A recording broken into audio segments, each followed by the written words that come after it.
It is now the 25th century. Deserts have grown to cover most of the Earth, and they are still spreading due to the world's ever-increasing temperature.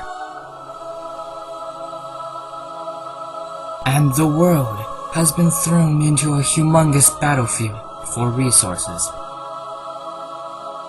Long ago, the humans of Earth have neglected the fact that climate change was caused by the humans' influence. But it is too late to turn back now. The Earth's atmosphere is now corrupt, and the average world temperature has risen by almost 25 degrees Celsius. The extreme heat has driven the nations into desperation, and since industries died out long ago due to the lack of resources and electricity, people have taken things into their own hands. The whole planet has been turned into a massive battlefield where only the strongest survive. Barbaric battles and skirmishes erupt everywhere throughout the planet, and there's just no possible way to contain them. It is either steal resources and supplies, or have them stolen from you. Life has become rather chaotic. Machinery and other mechanical tools haven't been seen since before the industrial declination, and now blunt and sharp objects are once again favored in war. The world has become a rather dark and apocalyptic place, and battle is now the way of life and survival.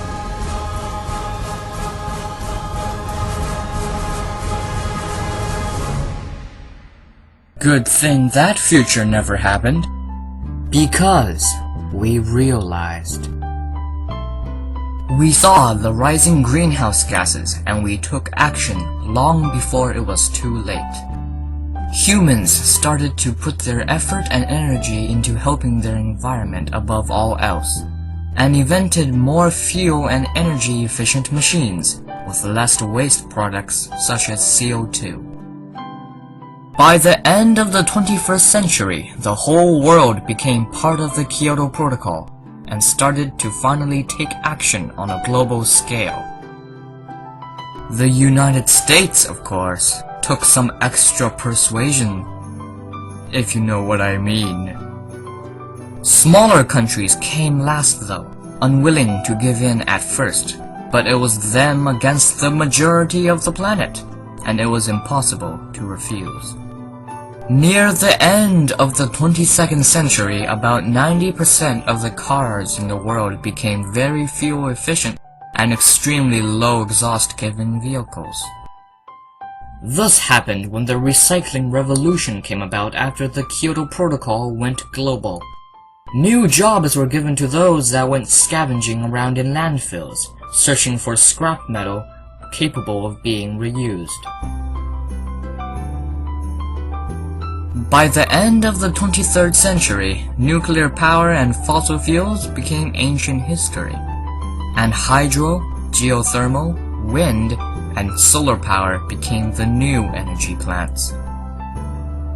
The main energy producer were the solar energy plants set up in Mexico, most parts of Africa, Australia, and other countries receiving relentless sun rays. Now that solar energy can be harnessed into power and electricity for the people there. Another common energy producer was wind power.